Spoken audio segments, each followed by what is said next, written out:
Good morning to all of you. Today I am going to discuss exercise 7.10. इस exercise में बच्चों आपको किसी ना किसी चीज को एज्यूम करना पड़ेगा। ये क्वेश्चन है बच्चों, आप लोग इस लिमिट से परेशान मत होइए। आप अपना दिमाग जो इंडेफिनिट इंटीग्रल में आपने सीखा है उसी का यूज करिए और फिर बाद में लिमिट को लगा दीजिए और आप अपना आंसर निकाल लीजिए। आप परेशान मत होइए इस लिमिट की वजह से।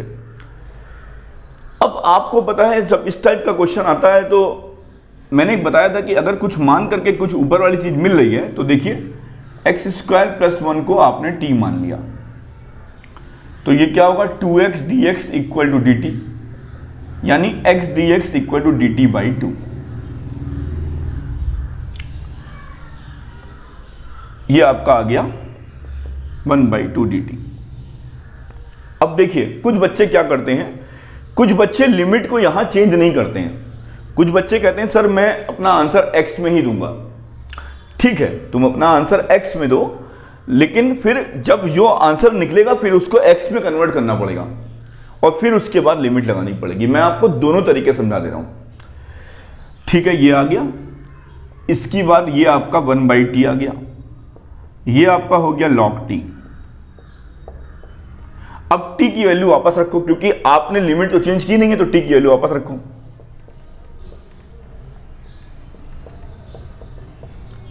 अब आप इसमें लिमिट लगाओ 0 to 1, क्या आएगा 1 log 2 माइनस log 1। log 1 की वैल्यू 0 होती है तो 1/2 log 2 इसका आंसर आ जाएगा क्योंकि ये 0 होता है। अब कुछ बच्चे क्या करेंगे, कुछ बच्चों ने जब इसको t माना तो उन्होंने साथ में ही इसकी लिमिट भी चेंज कर दी। x की जगह 0 रखा तो क्या आया t की value 1। when x equal to 0 t equal to 1, when x equal to 1 t equal to 2, when x equal to 1 t equal to 2। उन बच्चों ने लिमिट 1 से 2 ली, चेंज कर दिया लिमिट को। बाकी उन्होंने सब काम वही किया जो आपने किया है, वो काम उन्होंने भी किया 1/2 log t। अब वे लोग t की वैल्यू को वापस नहीं रखेंगे।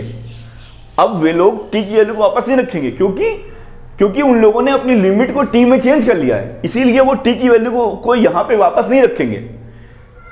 और यहां पर मैंने लिमिट चेंज नहीं की थी, इसीलिए मैंने t के आंसर को पहले x में लिखा, उसके बाद x की ही लिमिट लगाई। ये अंतर है। वैसे मैं आपको बताऊंगा बेस्ट रूल क्या है, पहले मैं ये कंप्लीट कर लूं फिर मैं आपको 2 1/2 बाहर है माइनस log 1। log 1 की वैल्यू सभी को पता है 0 होती है, तो आपका आंसर 1/2 log 2 आ गया। अब बच्चों के दिमाग में ये बात आती है कि सर मैं ये वाला काम करूं या ये वाला काम करूं, तो मैं आपको बता रहा हूं जो मैं अपने एक्सपीरियंस से बोल रहा हूं। जब आप कोई चीज एज्यूम करेंगे तो आप लिमिट को भी साथ में चेंज कर दीजिए, तो फिर वापस t की वैल्यू को x में रिप्लेस करने की जरूरत नहीं है। बस इसी बात का ध्यान रखिएगा। जब आपने कोई चीज एज्यूम की है तो आप उसकी लिमिट को भी चेंज कर दीजिए और फिर अपना आंसर दे दीजिए। जो आपने चीज को एज्यूम किया है t में, तो आपने अपना आंसर t में लिखा और t की ही लिमिट लगाई। लेकिन यहां पे क्या हो रहा है, यहां पर आपने लिमिट चेंज की नहीं थी, तो इसीलिए t की लिमिट को पहले इस t को x में कन्वर्ट किया और फिर x की लिमिट लगाई। ये अंतर है दोनों में। तो वैसे मैं आपको यही राय दूंगा कि जब आप कोई चीज एज्यूम करें तो आप लिमिट भी साथ में चेंज कर दें, तो वापस आपको x में ले आने की जरूरत नहीं है। ये अच्छा क्वेश्चन है। ये integration 0 to π/2 under root sine five dot cos two the power 5 five D five. अब यहां पर अगर मैं साइन फाइव को t मानता हूं तो कॉस फाइव डी फाइव मेरा आना चाहिए। तो मुझे दिख तो रहा है लेकिन मुझे इसको ब्रेक करना पड़ेगा, क्योंकि cos फाइव को t मानूंगा तो साइन फाइव यहां पर अंडर रूट में आ रहा है, तो ये प्रॉब्लम कर रहा है, तो साइन फाइव को t मानने में फायदा है। तो पहले मैं इसको ब्रेक कर लेता हूं। ये लिखा मैंने जानबूझ के, यहां पर मैंने जानबूझ के cos की पावर 4 फाइव लिखा और यहां पे cos फाइव लिखा, डी फाइव लिखा। इसको मैं थोड़ा और चेंज कर दे रहा हूं, 0 to π/2 under root sine five 1 minus sine square phi का whole square cos phi D phi. अब मैंने अपने क्वेश्चन को पूरा तरीके से चेंज कर लिया। अब मैं साइन फाई को टी मान लूंगा तो मेरा cos phi D phi equal to D T आ जाएगा। अब मैंने कोई चीज एज्यूम की तो लिमिट चेंज करूंगा साथ में। फाई की जगह जीरो रखा तो साइन जीरो की वैल्यू क्या आ गई, जीरो, यानी टी की वैल्यू जीरो आ गई। लिमिट मैंने चेंज कर दी। जब मैंने पाई बाई टू रखा साइन पाई बाई टू की वैल्यू 1 यानी टी की वैल्यू 1। लिमिट को मैंने चेंज कर दिया है। अब इसकी जगह मैंने क्या लिखा, डी टी लिखा। ये आपका क्या हो गया, अंडर रूट टी। ये आपका हो गया 1 माइनस टी स्क्वायर का होल स्क्वायर। अब मैं क्या काम करूंगा, इसको पहले अंदर ले जाऊंगा। अब आप इसको आराम से कर सकते हैं, इसको ओपन कर लीजिए। A square plus B square minus 2ab। अब आप क्या काम करिए, मल्टीप्लाई कर दीजिए। अब मैं इंटीग्रेट करूंगा, इसको इंटीग्रेट करिए। T to the power 3/2 upon 3/2 plus t to the power 11/2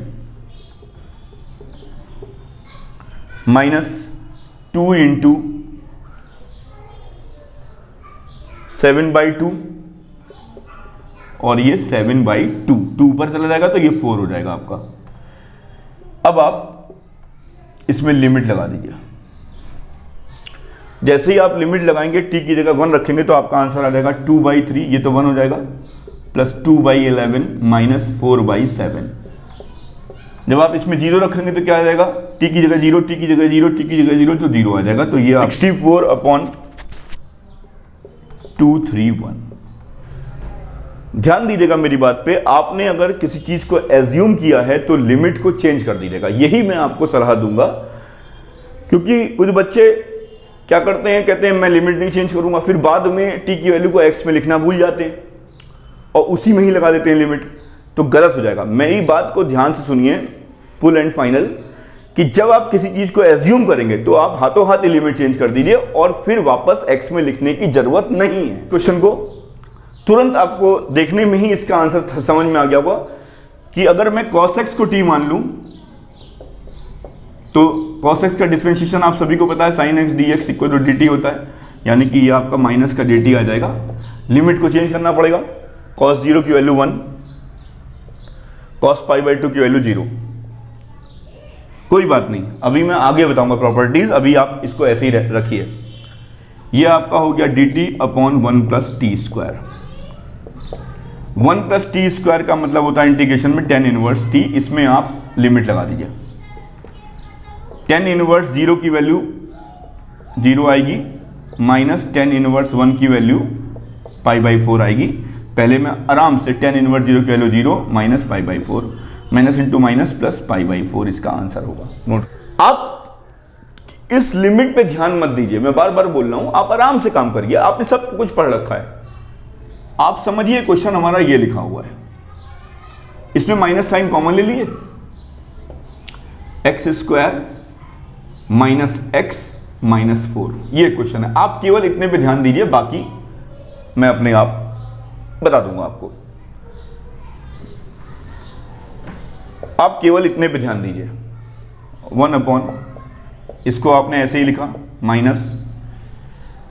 अब आपको पता है इधर माइनस है, तो यानी कि 2 into a into box, 2 into x into box equal to x दिया हुआ है।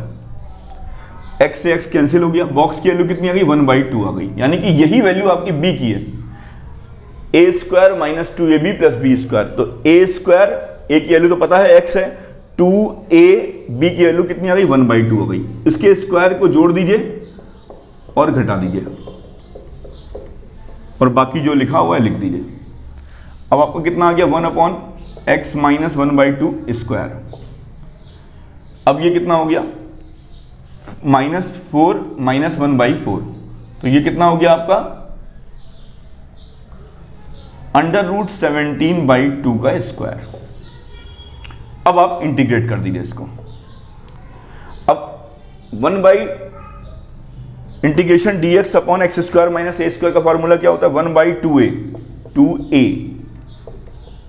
ये ऊपर चला जाएगा 2 कैंसिल हो जाएगा, लॉग x माइनस ए अपॉन x प्लस ए, ये आ जाएगा, ये कैंसिल कर दिया, 1/√17, 1/√17। अब आप इसमें लिमिट लगा दीजिए, क्या लिमिट है, 0 to 2,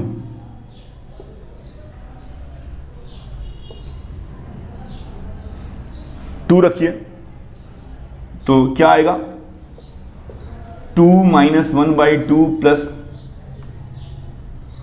2 minus 1/2 minus √17/2 upon 2 minus 1/2 plus √17/2। बस यहां पर आप upper limit minus lower limit,